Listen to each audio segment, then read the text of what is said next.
What's up, Roy Riders? It's me again, Roy Ride.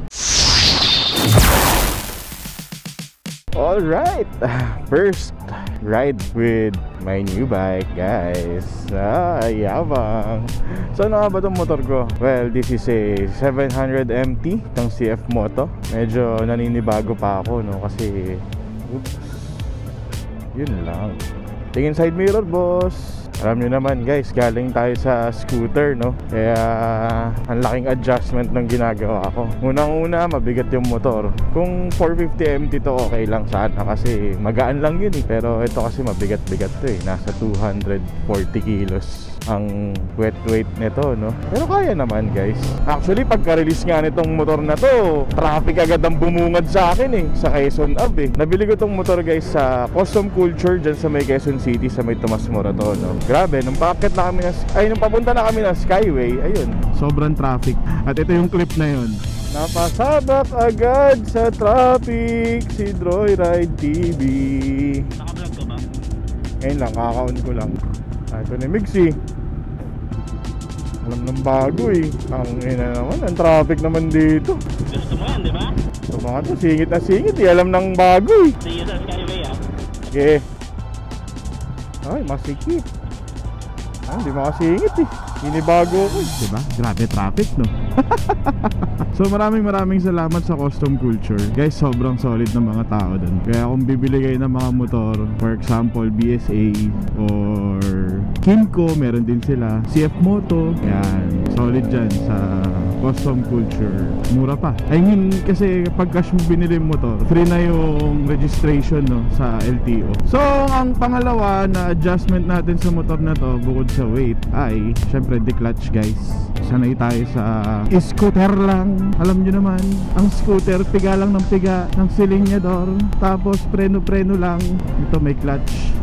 Pero plano ko siyang palagyan ng quick shifter pag meron na. Hindi ako sure kung meron na eh. Sabi meron na, pero ewan ko lang ah. Pangatlo na adjustment is medyo mataas siya, so tiptoe malala. Pero carry lang. Basta carry lang naman lahat, guys. Konting practice lang. So ano na nga ba ang na-upgrade ko dito sa motor na to? Well, pumunta ako sa Racing World at ito yung clip na yun. So guys, so ipapakabit natin is PIAA horn, GR, tsaka top box mamaya. So yun na, nabaklas na. Mag-grocery muna kami. Bakit? Ha? Anong bakit? Bastos din ko yun. Picture mo yan ako. Alis din ako yan. Iwanan nyo rin pala ako dito? May motor ba yung camping daw mo pinapagawa namin? Kasi may utos sa akin yung helper namin. Kailangan ng sitaw at saka ng ano. Ayos sa helper yan ah. You tell me! You tell me! Dabas! Don't tell me. Bulok naman yung pick up mo eh. So napapaisip ako kung baba o taas pagkabit. Anong sa tingin nyo, guys? Comment down below. Pero hindi. Tapos na, na-edit ko na lahat-lahat. Tapos na nang gawin to bago ma-upload to.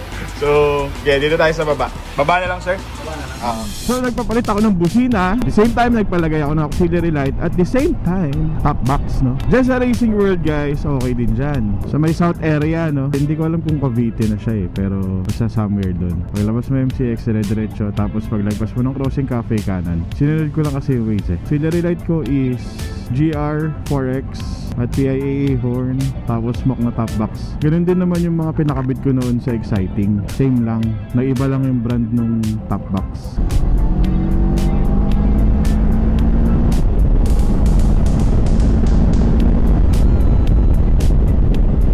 So mapunta tayo kayo ng Caltex Pamplasan at makikipagkita tayo sa mga Burat Boys. Sabi kasi nung isa dyan, nung kaibigan kong mataba, wow, kala mo payat eh, no?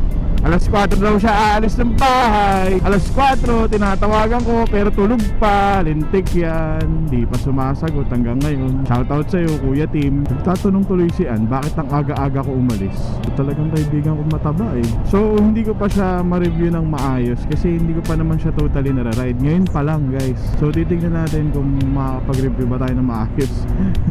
Pero based sa na-experience ko na, no, okay naman siya. Parang nakakagulat lang dahil ang mura niya, no? Kasi 388,900 pesos. Guys, sipin nyo yun sa presyo na yun, adventure bike na, diba? And 700cc, hindi 693cc, diba? Sobrang mura. Kaya the best talaga itong CF Moto, hindi ko alam kung paano nila ginagawa yun Uy, ganda pa ng suspension guys. Well, adventure bike nga kasi. Anyways guys, na-release ko na nga pala yung exciting ko. So shoutout po sa nakabili. Sana ingatan mo siya at ingatan ko rin yung motor na yan. Ang problema ko lang din dito guys, wala pa siyang center stand, no? So kailangan pa natin bumili ng paddock stand or palagyan siya ng center stand. Kaso ang sabi sa CF Moto mismo, wala pa daw itong available na center stand. Unlike ni 450MT na meron na. Ang tayo magagawa. So paddock stand na lang. Bakit nga ba kailangan ko ng paddock stand? Syempre kapag maglilinis kasi ako ng kadena, at least free wheel lang siya. So mag-ride tayo with Motor Republic at ang RD ngayon is si Ride si Marbs sa Choice Diners and Cafe. Mag-gas na tayo sa Caltex Mamplasan at magpapagas muna tayo. Hi, good morning. Pula boss, full tank. Okay, kargado na ulit guys. Napakarga ko is 688.55, 11.4 liters. Madami rin nagme-meet up dito sa weekend din. So antayin na lang natin dito yung ating mga kasama. Tapos sabay-sabay na kayo pupunta ng Moto Market. Ito, Santa Rosa. Okay guys, ride out na kami. Papunta ng Cycle Vibe. At dumating din yung putang inang mataba na to. Pinaghintay ako ng matagal. Sama natin si Kuya Tim at si Gerald. Woo! Sa 1-3 lang tayo. 1-3, wag sa 2. Hindi nagbabasa yan Uy, makaka-uwi pa ako, 347. Ano? Di na read? Sinungaling ka, Dusty. Sorry akin. Akala ko 1-3. Ayun pala, 3 pala hindi nagbabasa. Pero experienceado na ako dyan sa 3 na, ay sa 2 na yan, putang na. Ano, kaya today? Ano, para ako nakabili ng candy rito. Ano, ang tagal naman yan. Bumaba pa ng motor ang puta. Gago na, laglag pera ko Bida-bida ang puta, 1-3 daw. Sa akin? Oh, diba? Sa'yo lang, may problema yung RFID mo. Huwag mo akong sisihin. Sorry akin. Ba't ka naman, Matthew? You tell me, bakit ka ba? Paparevoke ko yung license mo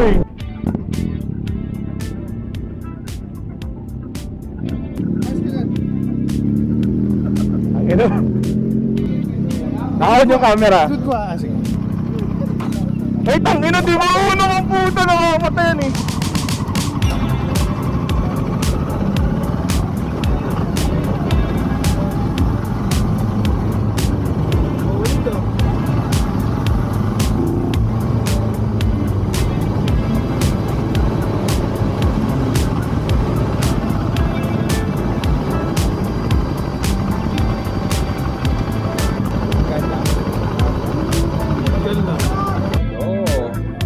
Hi, Master! Morning po! Makikita ko na! Morning, boss! Morning po! Ride si Marbs! Termy! Morning po! Ababo lang Boss Hill! Hi, kuya! Good morning! Init, no? Sino magte-tail? Ako na mag-sweep. Sino pang isa pa? Volunteer kayong dalawa. Tapos ride, share, subscribe. Ride si Marbs! Yung ride today is Ride with Marbs! Yan! Yay! Ride with Marbs! Father, ride safe guys. Yung Ride safe.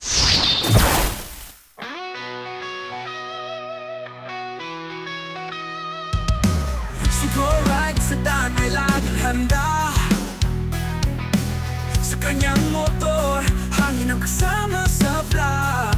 Ng buhay-buhay kwento'y binibida. Kasama ang motor at kapit pamilya. Sama-sama sa biyahe, sa daan walang mali.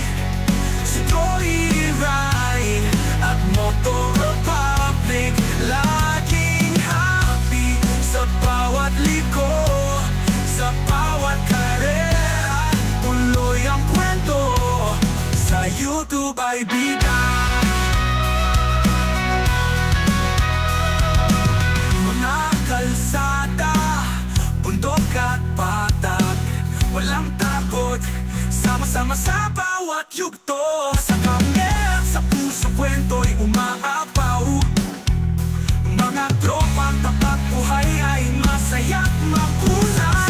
Sama-sama sa biyahe, sa daang walang mali.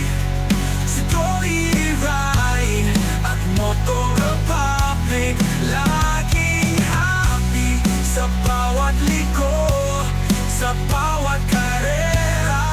Tuloy ang kwento, sa YouTube ay bida.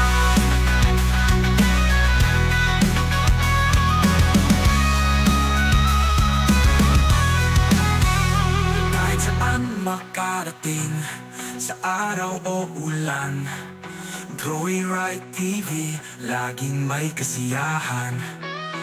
Motor Republic, sama-sama sa pangarap. Bawat kwento, bawat video, tunay na sa paglakbay ni Troy.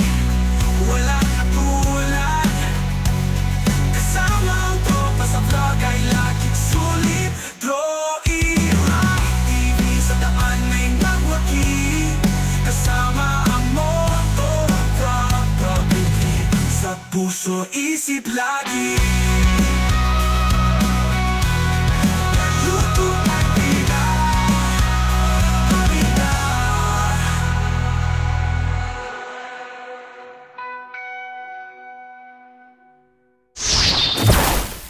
Grabe ka naman umorder, dadalawa kayo sa'yo. Ako yung omelette. Omelette lang talaga. Tanungin ka.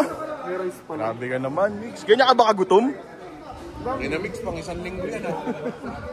Pagkasama mo si Isa, ganyan ka. Pag kami-kami lang, wala kang ma-order. Peanuts lang ah. Dito kabataan. Sino ba itong naka-ambush ito gaya-gaya ng damit? Pakyo ka. Anong pakyo na kaganon? Ito, pinakamalaki 5XL. Gusto mo sa 5XL? bibigyan ko sa'yo. Yak! Ew, ganyan ka kataba. Kapal na mukha mo, dalagdag ko yan. Marami ko ah. Marami kinukutas sa akin yan. Dalagdag ko yan. Lagi siya sabi ha. Cut! Isiray ko pagkatao mo yung page mo. Pag uwi mo, wala ka ng asawa. Motor mo, chap-chap na. Buisit ka, babi ka. Dahil sinabi, no? Marara ang mouth mo ah. Basta ang bibig nito, parang ano eh. Pag ako binilag mo. Dagdag talaga. Okay, order na po kami. Thank you kay Boss Omar. Thank you, Boss Omar. Bait mo talaga, Boss Omar. Oy, dito ka sa mga buraot. Bawal ka dyan.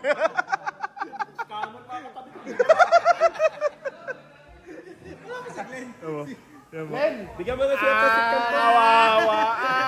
Di ba pag... Kawawa. Tingin-tingin pa siya. Akala niya sa iba eh. Akala mo ah. Malilibre daw si Tito Omar. Dito kami. Fuck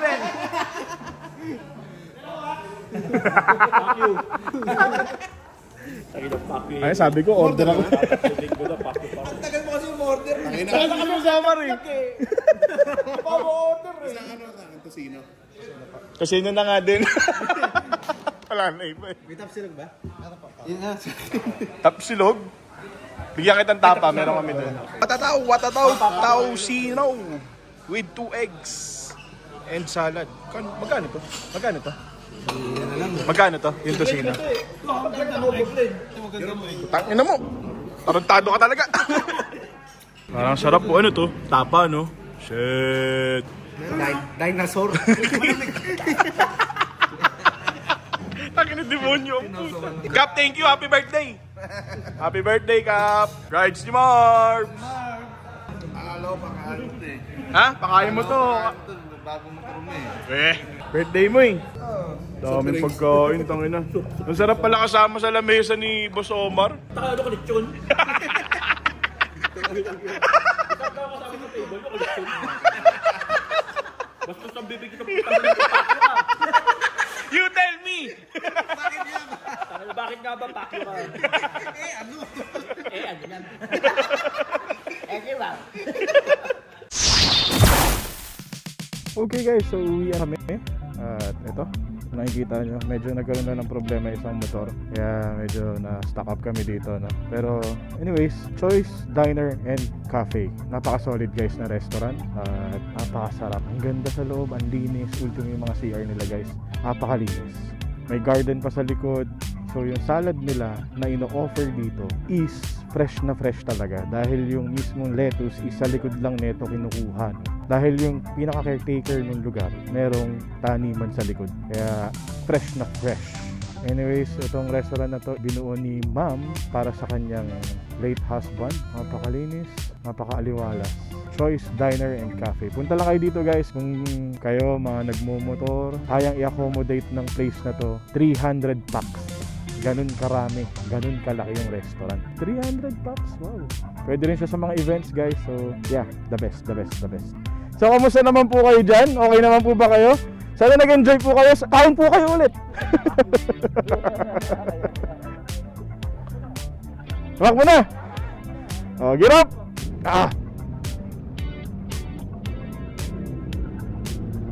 Thank you.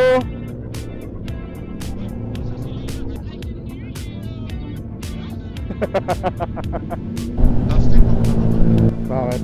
Kailangan ba lahat may explanation? Oo, Gramo Club tayo eh. Ang iinit ng Nasaan na ba yung founder ng Gramo Club? pinto mo na, sakit daw ng bahay. Pinangkakambyo na lang, sumakit po eh. Yun nga yung masakit eh, yung kakamo. Sabi ko kay maputol na parehas sa iyo. Ganun din naman yun eh no?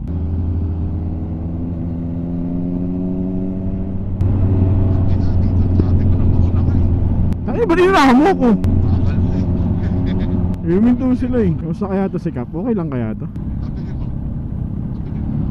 Yoko, baka mamaya takihin, magulat. Mga kuya, lagpas ka na. Ay okay pa, nagtataas pa ng kamay. Anong problema mo?